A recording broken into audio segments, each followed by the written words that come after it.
مردانہ طاقت کا شاندار نسخہ ایک عمل ہے۔ الحمدللہ بہت مرتبہ آزمایا ہوا عمل ہے۔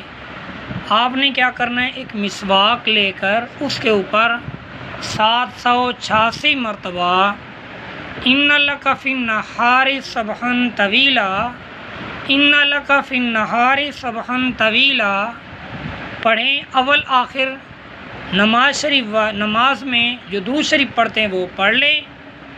اللہ کے فضل سے انشاءاللہ آپ کو طاقت بے انتہا ہوگی، اور ساتھ ساتھ ہر نماز کے ساتھ 200 مرتبہ ان لک فی النہار سبحا طویلا بھی پڑھ لیں انشاءاللہ العزیز۔ یہ روزانہ آیت 1000 مرتبہ پڑھنی ہے روزانہ کے لیے۔ اگر ایک آدھ مرتبہ پڑھ لیں گے پھر بھی فائدہ ہوگا انشاءاللہ۔ اتنی طاقت ہوگی جتنی آپ کی سوچ ہے، اس سے بھی زیادہ اللہ تعالیٰ اس آیت کی برکت سے اللہ تعالیٰ طاقت عطا فرمائیں گے۔